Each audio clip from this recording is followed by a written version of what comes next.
Amigos queridos, llega la emisión nacional del Comercio TV a nuestras pantallas en este día martes 22 de marzo, Día del Agua. Así es, el día en que hay que siempre cuidar el líquido vital, donde muchos países escasea justamente el agua, y aquí en Quito algo está pasando con los Estructuras por todos lados. Así es, más adelante estaremos con ello en nuestro noticiero La Comunidad. Buenos días a todos ustedes, gracias siempre por su amable sintonía en este espacio de noticias. Hay que recordarles que apenas el 7% del agua dulce, de todo lo que tenemos del agua, el 7% es dulce, o sea que hay que cuidarla. Ese es un recurso realmente grande el que tenemos por lo pequeño que es, pero no nos damos cuenta de la magnitud que representa en la vida de los seres vivientes. Bueno, así es. Vamos ahora con información de los principales titulares del comercio. Vea, ha llegado el comercio. Ahí está, en su edición impresa, aquí lo estamos viendo, títulos importantes. El clima se ensaña con caluma, el agua, lo que decimos, un bien preciado, ¿no? Hoy se celebra el Día del Agua, tercera dosis, la clave para el fin de la pandemia. Antiguos dueños de Filambanco litigan con el Estado por 195 billetes. Esto son los títulos importantes del diario El Comercio, que ya está en circulación en su edición impresa en todo el país. Vamos de inmediato con las noticias. Con 4 votos a favor, 3 en contra y una abstención, la Comisión de Fiscalización decidió no abocar conocimiento del juicio político en contra de uno de los funcionarios, altos funcionarios del Estado. El procurador del Estado, Íñigo Salvador. Veamos. A pesar de que en la ley no se registra la posibilidad de retirar un juicio político, el correísmo pidió que se saque de la lista de juicios el proceso que se llevaba en contra del Procurador General del Estado, Íñigo Salvador. No procede el retiro de juicios políticos. Lo que sí faculta la ley es el retiro de proyectos de ley. Eso lo faculta expresamente, siempre y cuando no haya sido ya abocado en conocimiento en primer debate. El correísmo argumentó que al retirarse la solicitud, el proceso quedaba sin interpelante y que carecería de legalidad. Entonces, no es que no hay forma jurídica de hacerlo, esto es de voluntad política, porque nos asiste la ley. Luego de un arduo debate, la Comisión de Fiscalización decidió no abocar a conocimiento el juicio político contra Íñigo Salvador, pero sí que la situación se remita al Pleno. Para este proceso no existen plazos, por lo que podría demorar días o semanas. El interés del correísmo es retirar los juicios políticos que están en camino, para que se traten los que involucran a los 4 miembros del Consejo de Participación Ciudadana y Control Social. Todos los juicios son importantes sin restarle la necesidad de urgencia de cada uno, pero urgente y primordial es el del Consejo de Participación Ciudadana y Control Social. Para muestra de aquello, existen 2 juicios políticos que han sido presentados y que fueron calificados por el Consejo de Administración Legislativo porque han cumplido los requisitos. Desde la Comisión de Fiscalización se critica el accionar de la bancada correísta Unión por la Esperanza. De la noche a la mañana parece que ese incumplimiento desapareció. Todo han cumplido y están de acuerdo con su trabajo, de que el interés es eliminar todos los obstáculos previos para agilitar y ponerlo en primera plana el juicio político en contra de los miembros del Consejo de Participación Ciudadana y Control Social. Pero nosotros no estamos aquí para hacer el juego a absolutamente nadie, sino para respetar primeramente a la ley y respetar el procedimiento establecido. A la fila del juicio político del procurador está el proceso contra los miembros del Consejo Nacional Electoral. El asambleísta Joel Abad aseguró que no se prestará para los juegos del correísmo y que este juicio político sí seguirá. El juicio político va porque va. Yo tengo razones suficientes como para llamar al juicio político al Consejo Nacional Electoral, a los miembros del Consejo Nacional Electoral. Todos los juicios políticos tienen que proceder. Si se ha presentado un juicio político, tiene que ir hasta el último. De mi parte, yo no voy a retirar, sigue en marcha. De la lista también se pretende sacar el juicio político contra el Consejo de la Judicatura, informó Valeria Navarro. Tengo que contarles que la ley de inversiones está en aprietos. El oficialismo busca conseguir los votos y el apoyo de los legisladores en el segundo debate que se va a desarrollar este día en el Pleno de la Asamblea. La Asamblea Nacional sesionará este martes en medio de un ambiente de incertidumbre. Se hacen números para ver si alcanzan los votos, pues se necesitan 70 para aprobar la ley de inversiones.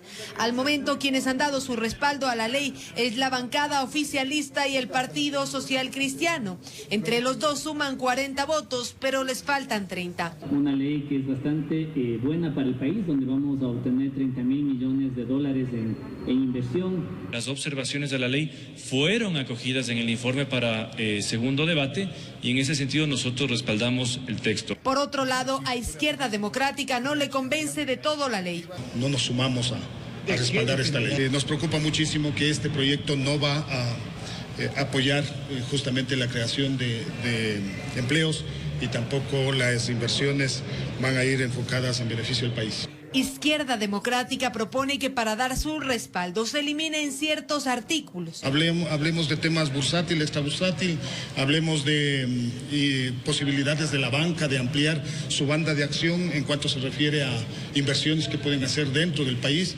el direccionamiento que tiene hacia los grandes capitales, dejando de lado el lado empresarial industrial ecuatoriano. El bloque correísta y algunos asambleístas de Pachacutic de plano anuncian que no apoyarán la ley. Lo que tratan de hacer es una privatización camuflada de las instituciones públicas, de los servicios públicos. El tema de las zonas francas tampoco se regula y sobre todo se quiere fortalecer el trabajo de la banca. Tiene que haber una negación y el archivo de esta ley. Son varios los escenarios que pueden ocurrir. Una aprobación, una negación, un archivo o que se ingrese por el Ministerio de la Ley. Nosotros no nos vamos a prestar para que este texto pase por el Ministerio de la Ley. Imposible. El debate de este martes será extenso. Se estima que la votación se dé el miércoles o el jueves, plazo máximo para aprobar la ley. Informó Valeria Navarro. Carlos Gijón, el consejero presidencial, dijo que el gobierno no descarta una muerte cruzada, aunque esa posibilidad por ahora no se contempla. Esto en el marco de que la Asamblea Nacional trate en segundo y definitivo debate la ley de inversiones. Como todos los lunes, el consejero de gobierno Carlos Gijón se pronunció, y es que dijo que el gobierno nacional no descarta hacer uso de la figura de la muerte cruzada, esto como recurso de última instancia. No descarta la muerte cruzada si fuera necesario, pero en este momento no considera que se reúnen las circunstancias, las características para que tenga que llevarse a cabo. Hizo referencia a la ley de inversiones que este martes será tratada en el Pleno de la Asamblea Nacional, en su segundo y definitivo debate, proyecto que busca la atracción de inversiones y la generación de empleo.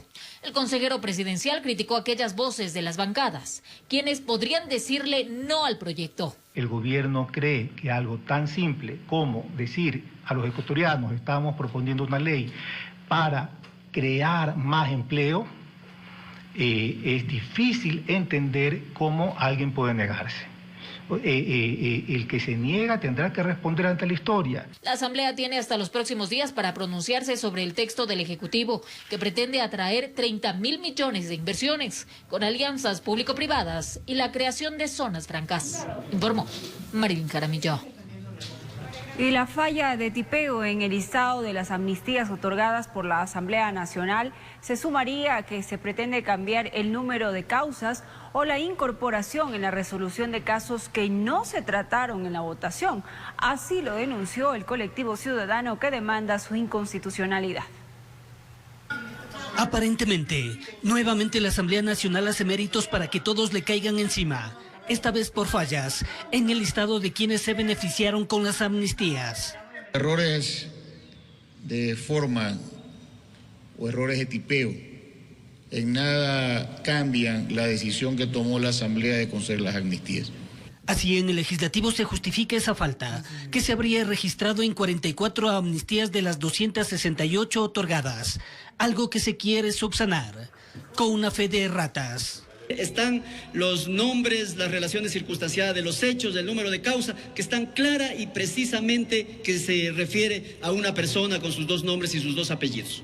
Inclusive no ven problema que el mismo número de cédula conste en 4 diferentes personas. Todas esas amnistías están amparadas en la ley y en la Constitución de la República del Ecuador, por lo tanto no ameritan ningún recurso alguno. las medidas cautelares, las acciones de protección son indebidas, mal actuadas. Del otro lado de la orilla para Andrés Castillo del colectivo ciudadano que presentó una acción de inconstitucionalidad. Esto da más sustento a su pedido. Cuando hay resoluciones que tienen problemas de forma, como apellidos mal escritos, nombres mal escritos, 1 o 2 números de cédula cambiados, bueno, es fácilmente comprensible que hay un error de tipeo, ciertamente. Pero cuando ya hablamos de incorporar nombres nuevos, cuando hablamos de cambiar de números de procesos a los que se están supuestamente dando la amnistía, ahí ya estamos hablando de un error de fondo, y los errores de fondo no son susceptibles de fe de ratas. Cita el caso de un alto dirigente indígena. Del señor Vargas, por ejemplo, que se le está pretendiendo cambiar el número de proceso. Habrá que ver si es que ese proceso en efecto hace relación con los hechos de octubre.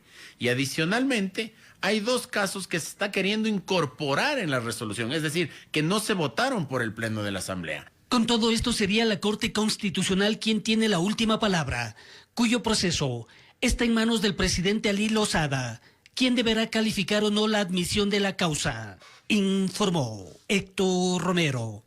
Y como efecto de la amnistía otorgada por la Asamblea Nacional a 268 personas, el SNAI retiró el grillete electrónico a Paola Pavón, prefecta de la provincia de Pichincha, y a Virgilio Hernández, actualmente parlamentario andino. El mismo efecto tuvo Cristian González, quien también milita en el denominado o denominada Revolución Ciudadana, movimiento afín al expresidente Rafael Correa. Los 3, hay que recordar, eran procesados por el delito de rebelión en el caso de las protestas de octubre del año 2019.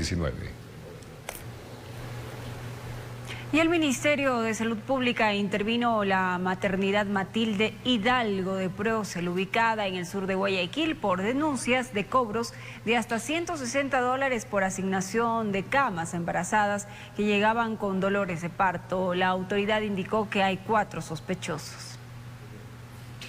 La ministra de Salud, Jimena Garzón, junto con el gobernador del Guayas, Pablo Arosemena, recorrieron la maternidad Matilde Hidalgo de Procel en el Guasmo Sur tras denuncias de cobros ilegales. 150 dice que estaban cobrando las camillas. Cobra todo, hasta la cama, los insumos médicos. Mis 2 hijas dieron a luz aquí, pero todos los medicamentos mandan a la calle. ¿No? $130 gastamos en insumos. Sabemos que han estado cobrando desde $5 hasta $160. Por tal razón, intervinieron el hospital. Para determinar cuáles son las mafias que están enquistadas en las unidades de salud. No vamos a permitir que se siga extorsionando a nuestros pacientes. La denuncia ya está asentada en la Fiscalía para determinar cuál es la red de corrupción. Al momento tenemos 4 sospechosos, tenemos los nombres. Vamos a hacer las investigaciones pertinentes, sea el cargo que sea, desde el guardia de seguridad hasta el gerente, si es que es necesario. Todos los que estén involucrados serán desvinculados de este hospital. Las primeras desvinculaciones empezaron este lunes. También se detectó que esa casa de salud cuenta con menos del 50% de medicamentos y que en los exteriores se ofertaban informalmente fármacos. Por tal razón, en un operativo conjunto con la Gobernación, Intendencia de Policía y Justicia y Vigilancia del municipio de Guayaquil, se realizaron varias clausuras. Hasta negocios de comida, o sea, no solamente temas de hospital, pero negocios de comida que están vinculados a través de familiares de personas que están trabajando dentro del hospital, y eso no puede ser. Aproximadamente 7 locales por falta de permisos municipales y por la ocupación de la vía pública. Pero también ha sido por otras cosas.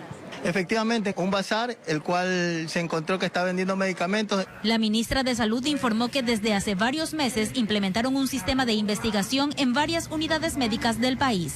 Estas mafias no son de ahora. La tienen cuando les da la gana, la tienen esperando aquí. Y hace referencia a un video que circuló en redes sociales sobre una gestante alumbrando a su hijo en el baño de dicha maternidad. Que no fue filmado en nuestro gobierno, fue filmado en el 2018 y ya habían problemas. ¿Por qué no se tomó antes estas medidas? Pues nosotros sí lo vamos a hacer. Informó Roselena Vasconés. Y al retornar, Diego Moncayo, estudiante ecuatoriano, finalmente llegó a Quito tras escapar de la guerra entre Ucrania y Rusia. Con estas y otras informaciones, ya retornamos a...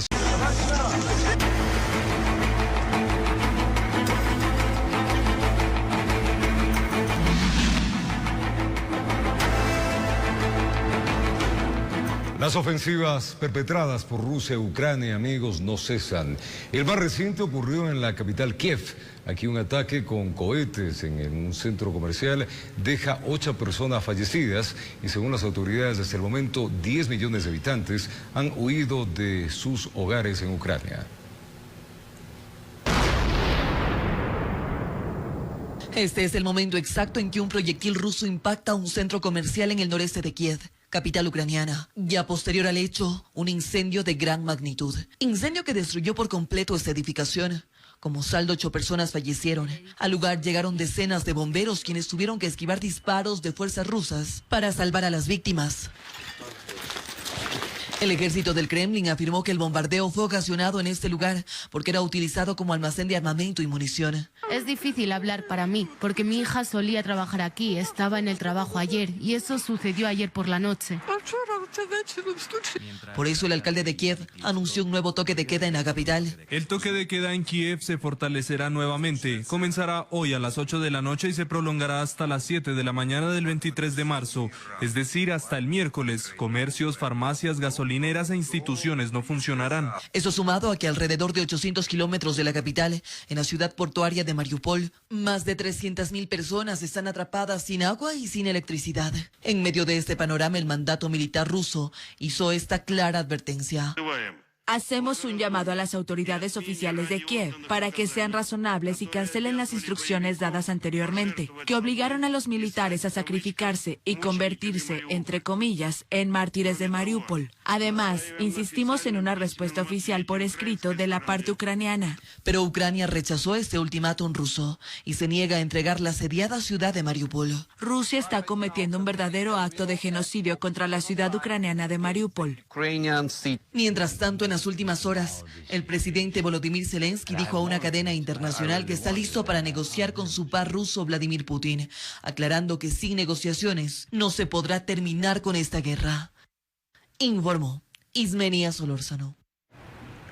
Y Diego Moncayo, estudiante ecuatoriano, finalmente llegó a Quito tras escapar de la guerra entre Ucrania y Rusia. Asimismo, arribaron al país funcionarios de Cancillería que se desplegaron para ayudar a los compatriotas. La asistencia a los connacionales continuará, pues hay quienes aún permanecen en países como Ucrania y Polonia. Es quizá este el fin del sufrimiento para la familia de Diego Moncayo.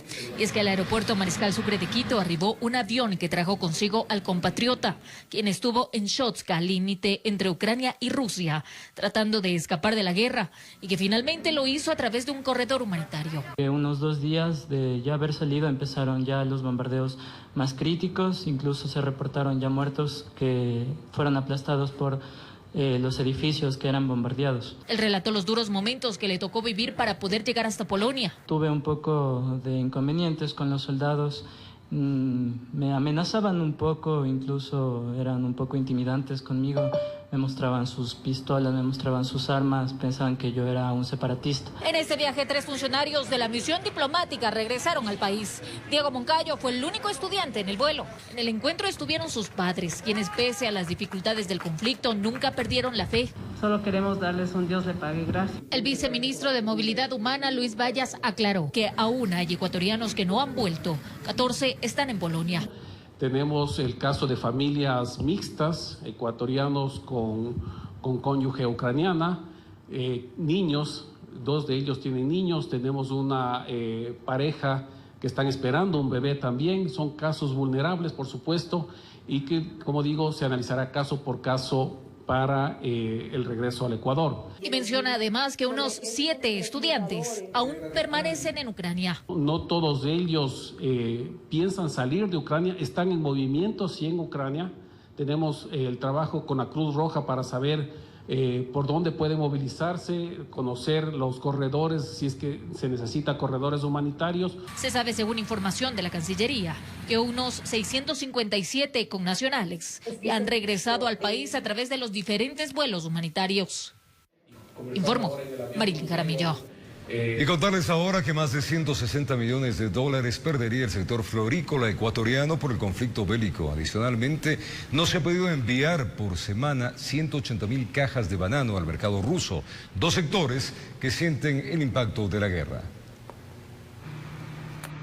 Como consecuencia de la crisis en Ucrania y las sanciones económicas contra Rusia, miles de tallos de rosas ecuatorianas han sido desechados, sumado a la pérdida de los exportadores por la falta de pago de envíos anticipados por fechas especiales por el mes de marzo. Se cierran contratos y se empiezan a embarcar algunos de los pedidos, con lo cual la pérdida puede fácilmente alcanzar los 160 millones de dólares solo en el sector florícola.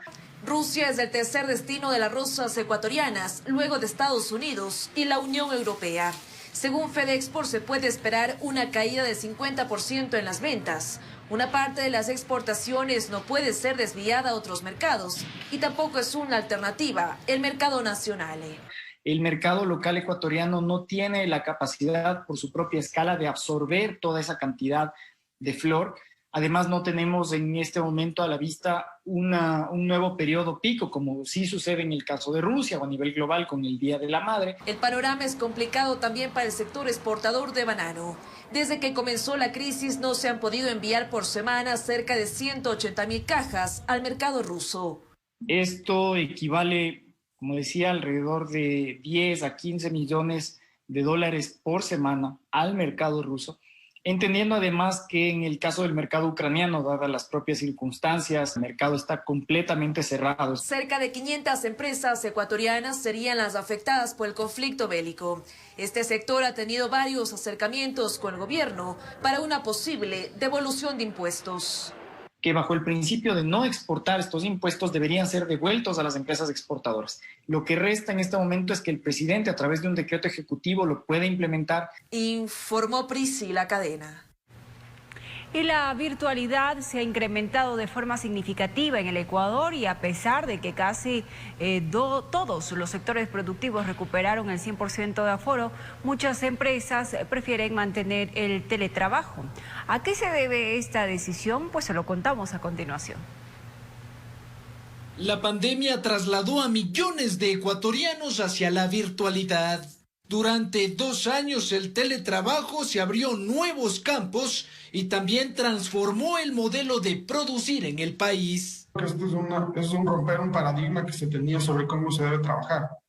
O sea, a ti como persona se te paga por sentarte y verte las 8 horas o se te paga por hacer un trabajo que lo puedes hacer dependiendo de tu capacidad y tu forma de realizarlas. Los pequeños y medianos empresarios consideran que la virtualidad permitió reducir costos y optimizar servicios. Yo creo que económicamente es un beneficio si es que estar a distancia no atrasa los procesos internos de una compañía.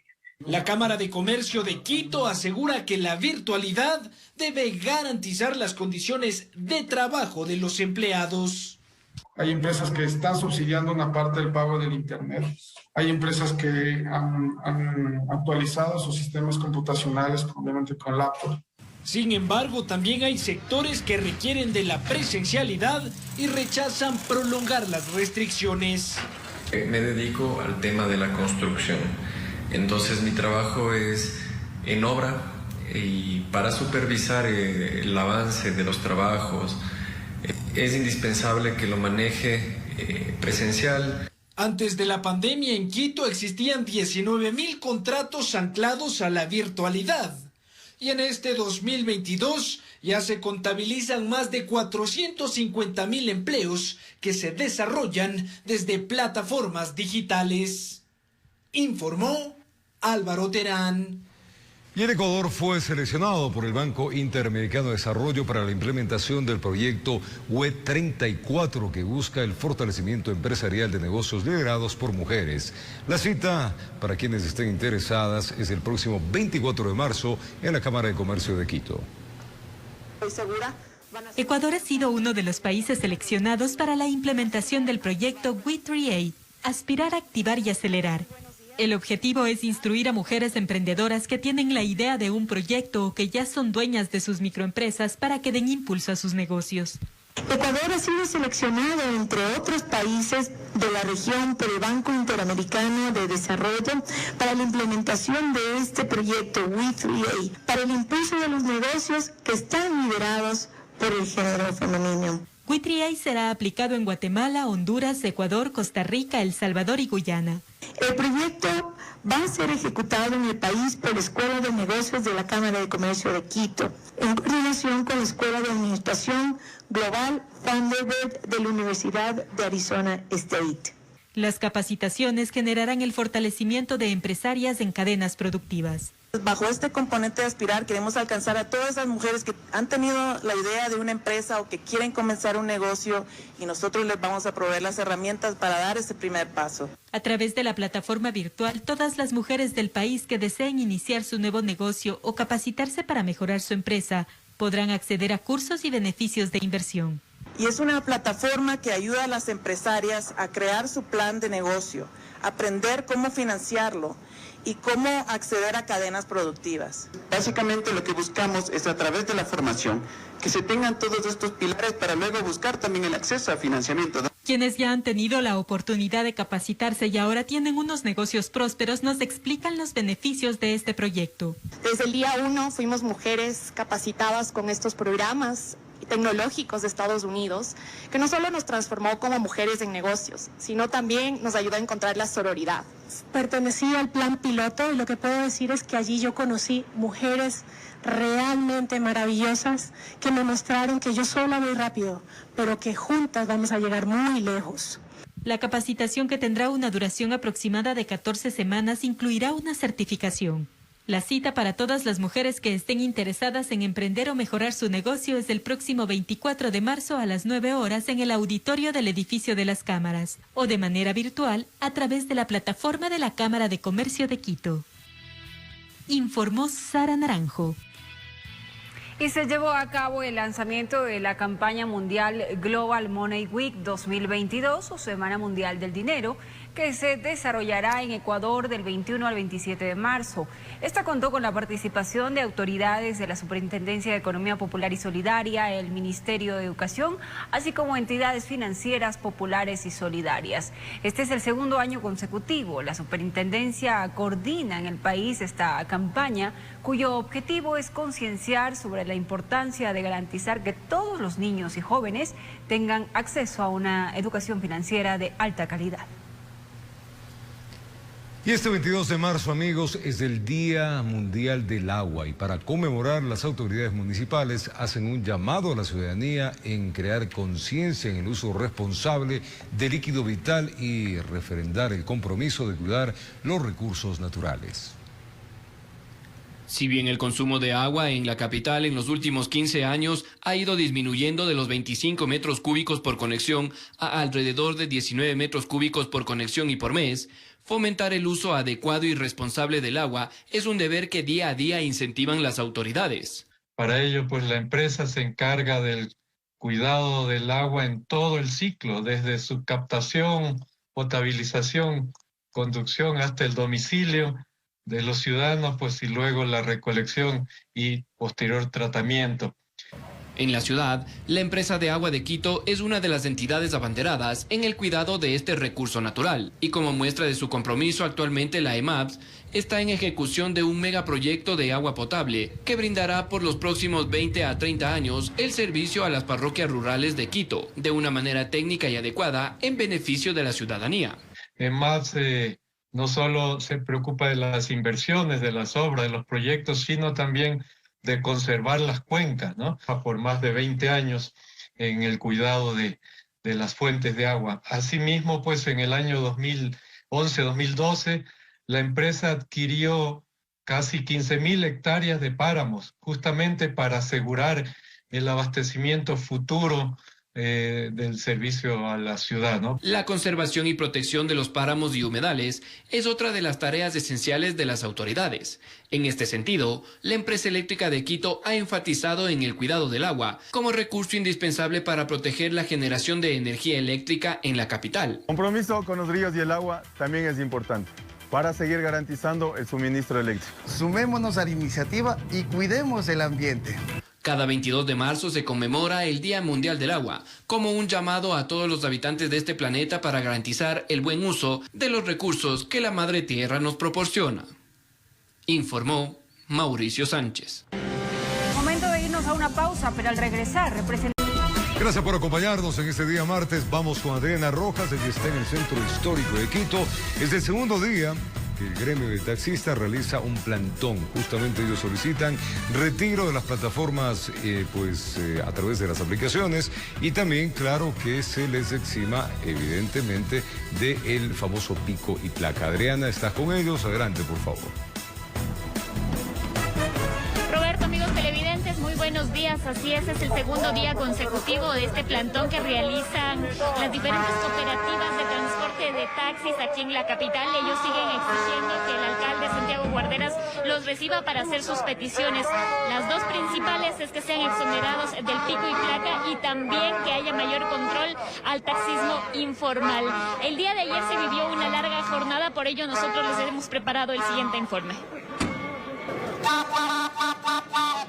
Una protesta indefinida es la que llevará a cabo el gremio de taxis en la capital. Durante la primera jornada de manifestaciones, el cabildo y los conductores no llegaron a un acuerdo. La petición era reunirse con el alcalde de Quito, solicitud que no se concretó. Los representantes aseguraban que las mesas de trabajo con la Secretaría de Movilidad y la AMT no han rendido frutos. Con el secretario de Movilidad nos hemos reunido, pero son solamente paños húmedos que nos ponen para este gran dolor de cabeza.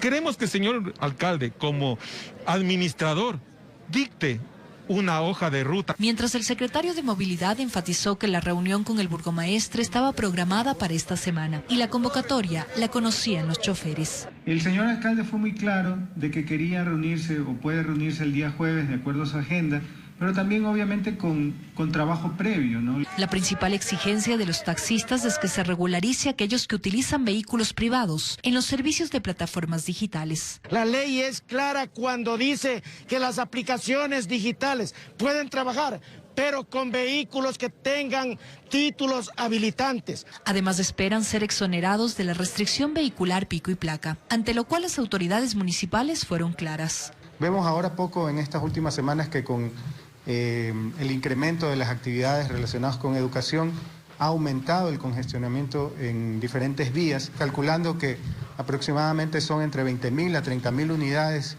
que ejercen formal e incluso hasta informalmente el tema del servicio de taxis. Resulta compleja. Hemos sido muy claros de que la medida se está evaluando, es una medida de emergencia. En tanto, la directora de la AMT mencionó que se realizan operativos de control permanentes. Al momento, más de 100 vehículos particulares que ofertan servicios de taxis fueron sancionados. Inicialmente hemos realizado 137 operativos, 134 vehículos detenidos por estos temas de la informalidad. Al momento, el Cabildo realiza investigaciones para determinar el número de vehículos informales que operan en el distrito metropolitano. Informó Sofía Vintimilla. Fue lo que ocurrió el día de ayer durante la primera movilización del gremio de taxistas. Hoy se han concentrado gran cantidad también aquí entre la calle Venezuela y Chile y siguen exigiendo a las autoridades municipales una reunión expresa con el alcalde Santiago Guarderas. Señalan que van a seguir manteniendo esta medida de hecho hasta no tener un resultado positivo. Vamos a conversar con el presidente de la Unión de Cooperativas de Taxis de Pichincha, Carlos Brunis. Señor Brunis, buenos días. Segundo día y ustedes se van a mantener. Aún no han tenido una respuesta por parte de las autoridades municipales. Sí, nosotros debemos lamentar, es el segundo día que el taxismo de Pichincha, tanto convencional como ejecutivo, hace presencia aquí en el centro histórico. Y nuevamente denunciamos el que se ponga un cerco y no se dé la posibilidad de que quienes necesitamos respuestas del señor alcalde no podamos ingresar a la Plaza Grande. Eso es un problema para nosotros porque necesitamos decirle al señor alcalde que ya basta de la proliferación, de la informalidad, de la ilegalidad. Plataformas digitales que están haciendo de Quito tierra de nadie. En Quito están circulando vehículos de cualquier color ubicando una publicidad que nada tiene que ver con el servicio de transporte en taxis. Por esa razón, hoy, segundo día, mañana será el tercero, el cuarto, y no nos vamos a cansar, no vamos a desmayar, no vamos a claudicar, vamos a defender el derecho de nuestras familias que sufren las consecuencias de tanta impavidad de la autoridad. Lamentablemente se está haciendo caso omiso de la ley orgánica de transporte terrestre, tránsito y seguridad vial prevé claramente en el artículo 62A que las aplicaciones digitales deben prestar el servicio, pero con vehículos legales. Aún no han tenido una respuesta para cuándo se puede tener una reunión con el alcalde. El señor alcalde desde el comienzo ha manifestado que todo se lo haga de manera formal. Nosotros con fecha 8 de marzo formalmente pedimos al señor alcalde que nos reciba en audiencia. Hasta este momento no tenemos una respuesta formal frente a nuestra petición, que lo único que busca es poner en orden a esta ciudad, porque un transporte organizado, un transporte legal, un transporte que brinde garantías y seguridad es lo que requiere la ciudadanía y nuestras bases. Como dirigente, lo que estamos haciendo es responder a la necesidad y al clamor de nuestras bases. No es posible que el señor alcalde nos haga venir todos los días. No nos vamos a cansar hasta llegar a la hora cero. No podemos claudicar y no lo vamos a hacer. Al señor alcalde, comedidamente, que se actúe con sensatez frente a la problemática que tiene un gremio, que es un sector importante para el desarrollo de la ciudad y de la patria inclusive. Uno de los pedidos de ustedes es que sean exonerados del pico y placa. Sin embargo, desde ayer, desde las autoridades de movilidad y también de la Agencia Metropolitana de Tránsito, se ha mencionado que es algo imposible, puesto que el tráfico en la capital es sumamente complicado y sería sumar alrededor de 30.000 vehículos al día. Primero, nosotros hemos pedido al señor alcalde el que se erradique la informalidad con una disposición contundente, porque nos hemos reunido, hay que reconocer, nos hemos reunido, pero sin resultados favorables. El segundo punto es de que se dicte una normativa de conformidad con lo que establece la ley.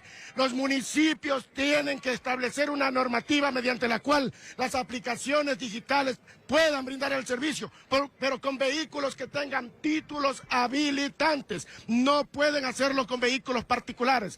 Y se suma a esto una petición que hicimos al señor alcalde anteriormente sobre el pico y placa. Requerimos ser parte de las excepciones, no nos pueden excluir. La ley de tránsito prevé que el transporte comercial es uno solo, el taxismo y el transporte pesado inclusive está dentro de esa clasificación.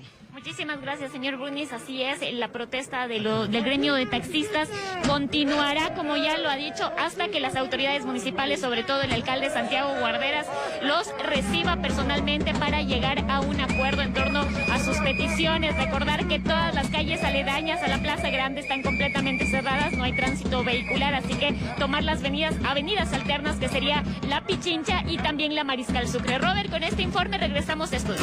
Gracias, Adriana Rojas. Esperemos la sensibilidad del alcalde de la ciudad para que se reúnan, dialoguen y, claro, cada uno ponga sus posiciones y encuentren luz. El afectado, sin duda, es el comercio del centro de Quito y sus alrededores, los vecinos, que seguramente serán muy preocupados. Más adelante, en el primer noticiero de la comunidad, tendremos otros avances de este segundo día en plantón del gremio de los taxistas. Y bueno, precisamente sobre todo lo que está sucediendo en el ámbito de la transportación, dirigentes del transporte pesado realizaron un plantón en Quito, rechazan el incremento del precio de los combustibles, además piden que el gobierno cumpla con algunos ofrecimientos como la aplicación del cuadro tarifario. Dirigentes del transporte pesado de diferentes partes del país se concentraron en los exteriores del Ministerio de Transporte. Exigen la actualización real del cuadro tarifario y rechazan el incremento del precio de los combustibles. A que desde el mes de octubre del año pasado se duplicó prácticamente el valor de los combustibles. De ahí para acá, una serie de compensaciones que se ofreció a los transportistas del país, no se ha cumplido absolutamente nada. Ya llevamos 9 meses de negociaciones, 9 meses de diálogo y no hemos visto que esto avance. Critican los resultados obtenidos en las mesas de diálogo con el gobierno y desconocen al actual dirigente. norte. Es decir, el gremio está dividido. Les preocupa el tema de inseguridad en los recorridos. Además, desaprueban el aparente cobro anticipado de peajes sin tener la ampliación de las vías. Corredor Santo Domingo-Quevedo, 2 peajes. Cuando la única parte que se ha ampliado es el lugar y el sitio donde se va a poner el peaje. El resto de la vía no se ha hecho absolutamente nada. De que no queremos más peajes en las vías, sin una vía en buen estado. Algunos dirigentes y agremiados fueron recibidos por varias autoridades. Daniel Cárdenas, subdirector ejecutivo de la Agencia Nacional de Tránsito, dio algunas respuestas al sector. En un plazo de 20 días tendrán una solución sobre el piso tarifario. Y el piso tarifario considera absolutamente todas las variables que consideran la operación. Considera costos fijos, costos variables, costos administrativos. En lo referente a más seguridad en las vías, Paul Hernández del Ministerio de Obras Públicas señaló que van a iniciar acciones de inmediato junto con el Ministerio de Gobierno. ¿En qué puntos es donde necesitamos un poco más de seguridad? Y luego ir haciendo controles random, lógicamente coordinando con CTE, con policía. Sobre las otras demandas del sector, esperan una nueva convocatoria por parte del Gobierno. Caso contrario, anunciaron, tomarán nuevas medidas de hecho. Informó Priscila Cadena. El deporte comienza a tener más acción, ya que el día jueves Ecuador se enfrenta a Paraguay. Y hablando de eso, pues ya entrenó y se alista para la fecha eliminatoria. Con esta información y otras, ya retornamos, no se vayan. Vamos con alegrías, el deporte, el fútbol. Ecuador entrenó en Paraguay y se alista para las 2 últimas fechas eliminatorias rumbo al Mundial de Qatar. Gustavo Alfaro contará ya con el plantel completo este 22 de marzo. Informe. Este lunes Ecuador trabajó a doble jornada. Primero lo hizo en la cancha de la Conmebol y luego en el Club Olimpia. El plantel aún no está completo. Se estima que los jugadores que faltan ya estén este martes y que el técnico Gustavo Alfaro pueda trabajar con la plantilla completa para preparar el partido de este jueves. Romario Ibarra será sometido a chequeos médicos debido a una lesión que sufrió en México. Moisés Caicedo y Gonzalo Plata no podrán estar en el partido del jueves por suspensión. La Tri pernoctará en Asunción hasta la mañana de este miércoles para luego trasladarse a Ciudad del Este, donde será el encuentro. El estadio Antonio Aranda acogerá el duelo entre albirrojo y tricolores. Para la dirigencia ecuatoriana, este escenario no debería albergar una cita de esta envergadura. Un informe que habla de una cancha complicada, de un estadio que recién se está adecuando.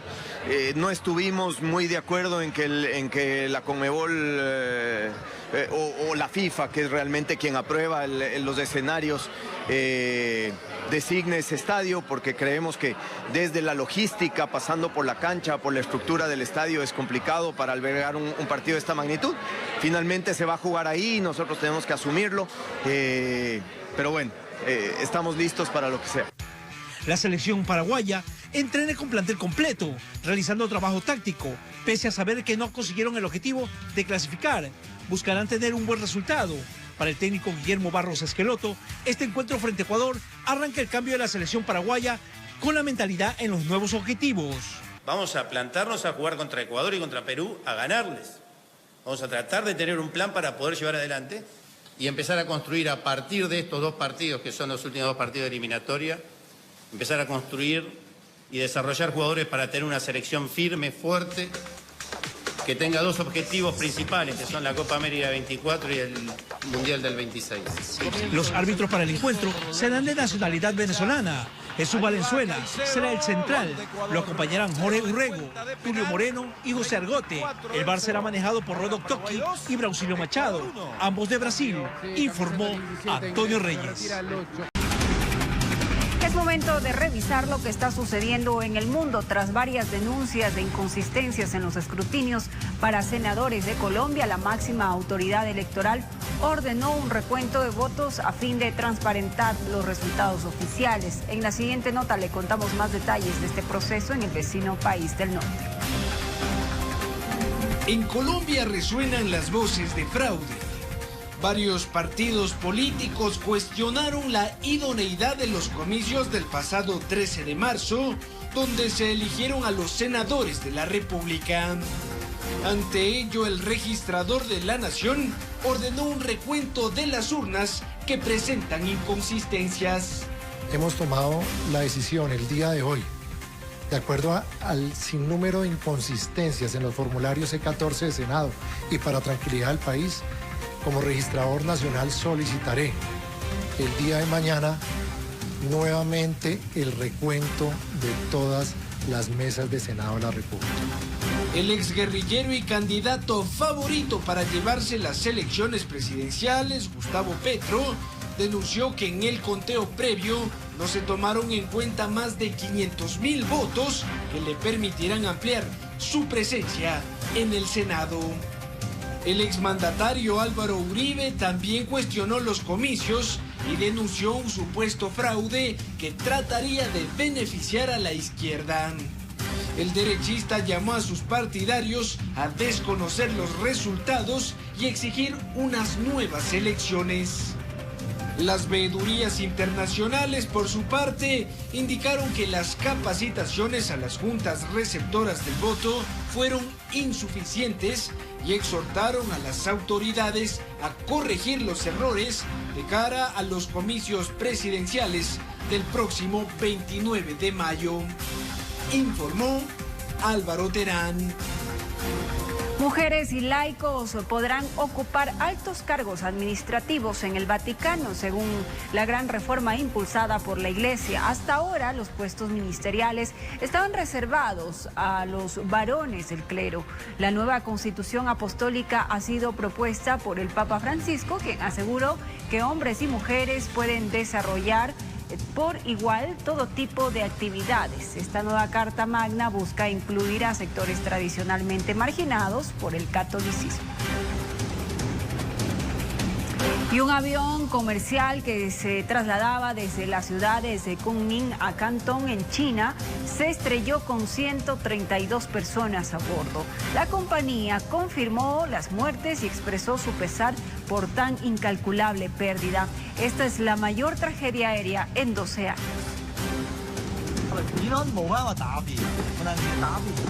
La mayor tragedia aérea en los últimos 12 años se vivió en China este 21 de marzo, cuando un Boeing 737-800 que realizaba el trayecto entre las ciudades de Kunming y Cantón se estrelló con 132 pasajeros a bordo. Una cámara de una empresa minera registró el momento exacto en el cual el avión cae a gran velocidad de forma radical y se estrella. La Administración de Aviación Civil de China confirmó que el aeroplano descendió a 31.000 pies por minuto y luego se impactó en una zona montañosa en la provincia de Guangxi. De inmediato, personal de rescate y bomberos junto con residentes de colonias cercanas se desplazaron hacia el sitio del siniestro. Ahí encontraron restos del fuselaje junto a una gran hoguera, pues el aeroplano al impactarse se habría incendiado. Tras horas de operaciones de búsqueda, la aerolínea confirmó que en efecto hay víctimas y a través de un comunicado oficial manifestó: la compañía expresa su más profundo pésame a los familiares y pasajeros de la tripulación que murieron en el accidente.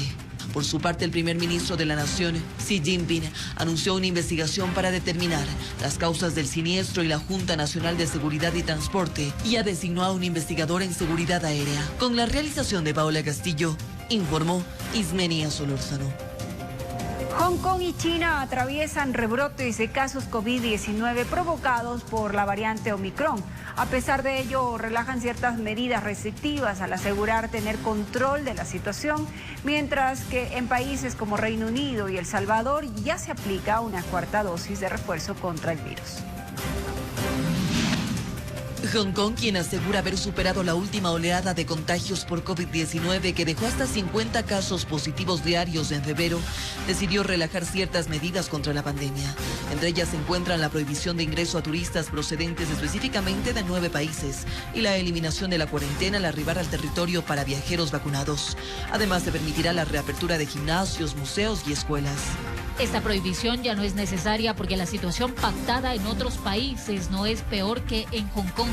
Y muchos viajeros que vienen aquí no presentan el virus. China, por su parte, continúa en la inalcanzable lucha por frenar la nueva ola de contagios, atribuida la mayoría de ellos a la variante Omicron, cuyo grado de transmisibilidad es más amplio y ha causado la muerte de 2 personas. A pesar de ello, la comunidad médica asegura tener todo controlado. No ha habido un crecimiento exponencial porque estamos tomando una serie de medidas eficientes para contener su desarrollo. Reino Unido inició a partir de lunes su campaña del segundo refuerzo de inoculación contra el coronavirus. Ella contempla que adultos mayores residentes en casas de ancianos y toda persona inmunodeprimida, sin distinción de edad, puedan recibir una cuarta inyección de un fármaco contra el virus. El Salvador es otro de los países en donde la aplicación de la cuarta dosis es un hecho.